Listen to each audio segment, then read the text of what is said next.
आणि आता दिवसभरातल्या राजकीय टॉप 9 आपण बातम्या बघूया। 23 जागांचा प्रस्ताव घेऊन उद्धव ठाकरेंनी घेतली पवारांची भेट। वंचितसोबत चर्चा करून जागा वाटपाचा मुद्दा पूर्णत्वास नेण्याबाबत दोन्ही नेत्यांमध्ये एकमत।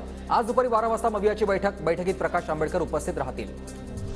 लोकसभा निवडणुकांसाठी मविया ॲक्शन मोडवर 7 मार्चपर्यंत विधानसभा तर 10 मार्चपर्यंत लोकसभा मतदारसंघ निहाय बैठका घेण्याचे आदेश। प्रकाश आंबेडकर मवियासोबत उभे राहणार। भाजपला मदत होईल असं कोणतेही काम प्रकाश आंबेडकर करणार नाहीत, राऊतांचा दावा। या महाराष्ट्राच्या मातीतला डॉक्टर आंबेडकरांचा वारसदार आहे आणि ते ठामपणे मोदींची हुकुमशाही गाडण्यासाठी आमच्याबरोबर उभे राहतात। भारतीय जनता पक्षाला प्रत्यक्ष मदत होईल असं कोणतेही काम त्यांच्याकडनं होणार नाही, आम्हाला पूर्ण खात्री आहे।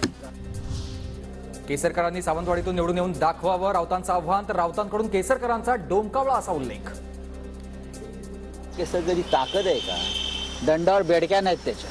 हा मोती तलावचा डोमकावळा सावंतवाडीतल्या, हा डोमकावळा बसला का लोक हाडहाड करतात। सावंतवाडीत निवडून या म्हणावं, हिंमत असेल निवडणुकीला उभे राहा। पंतप्रधान मोदी आणि उद्धव ठाकरे 1000% एकत्र येणार। शिंदेगडाचे आमदार शहाजी पाटील यांचा दावा। तर निवडणुकीतील शेवटचे 2 दिवस महत्त्वाचे, शहाजी पाटलांचं सूचक विधान।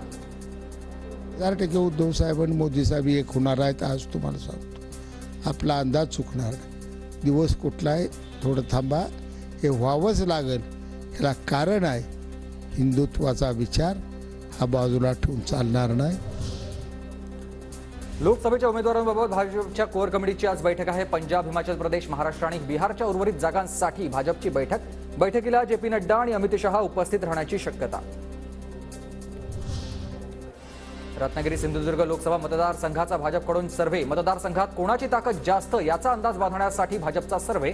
रत्नागिरी सिंधुदुर्ग लोकसभेवर भाजप शिंदेगडात रस्सीखेच।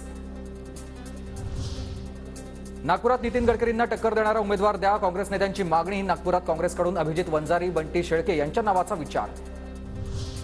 आगामी लोकसभा निवडणुकांच्या पार्श्वभूमीवर राज ठाकरे उद्यापासून 3 दिवस नाशिक दौऱ्यावर। मनसेचा 18वा वर्धापन दिन नाशिकमध्ये संपन्न होणार। मनसेच्या वर्धापन दिनानिमित्त शहरात बॅनरबाजी।